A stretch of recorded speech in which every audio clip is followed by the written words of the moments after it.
Hello guys, my name is Varun और आप सबका मेरे चैनल में स्वागत है। ये चैनल बेसिकली जो अपकमिंग स्टूडेंट्स हैं यूके आना चाह रहे हैं, स्पेशली बर्मिंघम सिटी यूनिवर्सिटी में आना चाह रहे हैं, मैं उनके लिए बनाना चाह रहा हूँ। और मैं इन अपने इस चैनल में वो चीज़ें बताऊँगा जो I think most of the YouTubers जो हैं, वो नहीं बताते हैं। जो बेसिक डिटेल हर स्टूडेंट को चाहिए होती है, पता होनी यहाँ आने से पहले या यहाँ आने के बाद। तो मैं ज़्यादा टाइम ना लेते हुए सीधा मुद्दे पे आता हूँ। तो जैसे मैंने आपको बताया कि मेरा नाम है वरुण और मैं हूँ चंडीगढ़ से और मैंने बर्मिंघम सिटी यूनिवर्सिटी में एडमिशन ली है एमएससी इन कंप्यूटर साइंस और ये मेरा पहला वीडियो है। तो मैं आपको पहले स्टार्टिंग से बता देता हूँ कि आपको अगर बर्मिंघम सिटी यूनिवर्सिटी में अगर एडमिशन लेनी है तो उसके क्या-क्या प्रोसेस है। स्टेप बाय स्टेप बताऊँगा ताकि आपको कोई दिक्कत ना हो। अगर कोई दिक्कत आती है तो आप मेरे को कमेंट सेक्शन में कमेंट करके पूछ सकते हैं। मैं बहुत एक्टिव रहता हूँ और मैं आपको जितना जल्दी हो सके उतना जल्दी मैं आपको अपडेट दे दूँगा। तो स्टार्ट करते हैं। सबसे पहले आपको करना क्या है, आपको अपना स्टडी जैसे आप चूज़ करते हो, जो भी आपको कोर्स चाहिए, आपने वो चेक करना है कि आपकी बर्मिंघम सिटी यूनिवर्सिटी में वो कोर्स है कि नहीं है।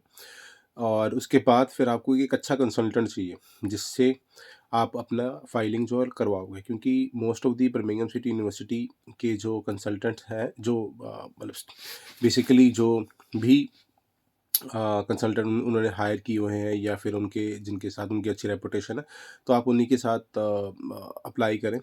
तो उसके साथ ये होगा कि आपकी एप्लीकेशन थोड़ी फास्ट फॉरवर्ड हो जाती है एज़ कम्पेयर टू अगर आप इंडिविजुअली अप्लाई करते हो, तो उसमें भी कोई इशू नहीं है, बट वो थोड़ा सा लेट रिप्लाई करते हैं एज़ कम्पेयर टू अगर आप कंसल्टेंट के थ्रू करवाते हो।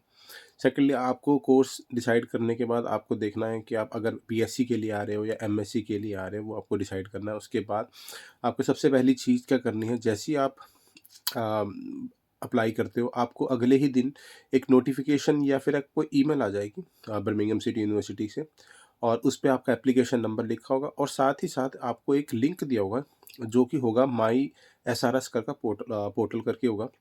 आप उस पे क्लिक करोगे, आपको वहाँ पर अपनी जो भी डिटेल्स हैं, जैसे आपका नाम हो गया, कोर्स, वो आपको दिख जाएगा। आपको सिर्फ उस पे लॉगिन करना है और उस पे अपना अकाउंट बनाना है बेसिकली, क्योंकि बर्मिंघम सिटी यूनिवर्सिटी की मोस्ट ऑफ द चीज़ें जो भी होंगी, अपडेट्स होंगी, वो आपको माई एसआरएस पोर्टल पे ही होंगी, तो वो बहुत ज़रूरी है, तो आपको वो बनाना है। जैसे ही आप उस पे बनाते हो, आपको आपकी एप्लीकेशन का स्टेटस दिख जाएगा कि आपने अगर कोई भी कोर्स जो भी आपने सेलेक्ट किया है, वो उसकी कोर्स का क्या स्टेटस है, पेंडिंग है डिसीजन, कोई डॉक्यूमेंट्स अगर आपका कोई पेंडिंग है तो वो आपको दिख जाएगा। हाँ, बेसिकली आपको अकाउंट बनाने के बाद आपको उसको रेगुलरली चेक करना है और देखना है कि अगर उन्होंने कोई अपडेट माँगा है कि नहीं। मैं अपने केस में बताता हूँ, तो सबसे पहले जैसे मैंने अकाउंट बनाया तो उसके दूसरे दिन ही उन्होंने मेरे से पासपोर्ट की कॉपी माँगी थी मेरी डिजिटल, तो वो मैंने उनको अपलोड की। तो उसके बाद उन्होंने वेरीफ़ाई करने के बाद फिर उन्होंने मेरा प्रोसेस स्टार्ट किया और मैंने मई मई में, हाँ, मई लास्ट वीक, सेकंड वीक कह सकते हो आप, 19 या 20 मई को मैंने अप्लाई किया था। और उसके बाद मेरी कंडीशनल ऑफ़र लेटर आई थी। सबसे पहले कंडीशनल ही ऑफ़र लेटर आती है। कंडीशनल ऑफ़र लेटर आने के बाद आपको उसमें कंडीशंस जो भी उन्होंने दी दी होती हैं, most of the times conditions में वो बेसिकली यही माँगते हैं कि आप अपनी एसओपी अपडेट करो और आपके आइल्स अगर आपका अपडेटेड नहीं है या आपका ख़त्म होने वाला, तो आइल्स आपको देना है। और बर्मिंघम सिटी यूनिवर्सिटी के साथ एक ये चीज़ अच्छी है कि आपको आइल्स ज़रूरी नहीं है। आप चाहो तो इनका भी एक इंडिविजुअली टेस्ट होता है, आप वो भी दे के भी आप एडमिशन ले सकते हो, अगर आप स्पेसिफिकली बर्मिंघम सिटी यूनिवर्सिटी को ही टारगेट कर रहे हैं। बट मेरा सजेशन ये रहेगा कि अगर आप आइल्स कर लें तो उससे आपके अपॉर्च्युनिटीज़ ज़्यादा खुल जाएँगी, आपके ऑप्शंस ज़्यादा खुल जाएँगे।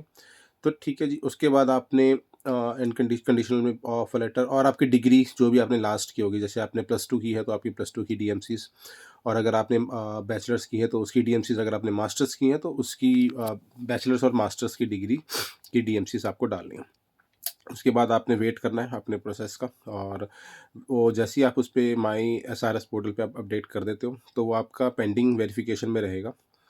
और उसके बाद आपको क्या करना है, वेट करना है और अपने कंसल्टेंट के साथ अपडेट रहना है, और उनसे आपने वेट करनी है at least 4 to 7 weeks, working weeks, not ये नहीं कि आपके जिसमें आपका हाँ, 4 टू 7 वीक्स आपने वेट करना है। और उसके बाद अगर आपका डिसीजन नहीं आता है, आपको कुछ पेंडिंग्स दिखा रहा, तो आपने अपने कंसल्टेंट को बोलना है, या आप कॉलेज को भी डायरेक्टली मेल कर सकते हो कि मेरा ये एप्लीकेशन नंबर है, मेरा इसका स्टेटस कुछ बता दो कि क्या है।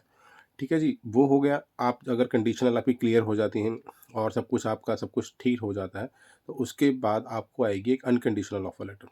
अनकंडीशनल ऑफर लेटर आने के बाद आपको कुछ नहीं करना है। उसके बाद जैसे ही अपन कंडीशनल ऑफर लेटर करते हो, आज आपकी आ जाती है। आपको अपनी फ़ीस जो 4000 पाउंड जो भी आपकी लिखी होगी, उसमें लिखा होता है आपकी कंडीशनल ऑफर लेटर में कि आपको इतना डिपॉज़िट करवाना है। आपने वो डिपॉज़िट करवाना है और उसके बाद आपने जैसे ही आप कर देते हो मतलब डिपॉज़िट, अगर आपने कंसल्टेंट के थ्रू लगाया तो आपको वो देना पड़ेगा उसको। जो भी आपकी वो पीडीएफ या स्कैन कॉपी आपको करा के उसको देनी है। जो भी आपका वो स्विफ्ट कॉपी होती है बेसिकली जो बैंक से मिलती है आपको, वो आपको देनी है। उसके बाद आपको अ, जैसे ही आप करते हो तो वो ना आपका कैश शील्ड खोल देते हैं पीसी बर्मिंघम सिटी यूनिवर्सिटी वाले।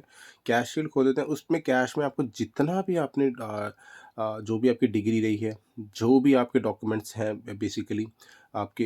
हाँ, एक चीज़ मैं बताना भूल गया कि आपको यहाँ पर 28 डेज़ ओल्ड फंड्स चाहिए होते हैं। वो आई थिंक सबको पता होंगे जो भी यूके में अप्लाई कर रहा है कि 28 दिन पुराने आपको फंड्स चाहिए। अगर आपने जैसे मेरे केस में क्या था, मैं वर्किंग था, तो मैंने अपने फंड्स भी दिखाए प्लस मैंने अपने मदर के भी फंड्स दिखाए।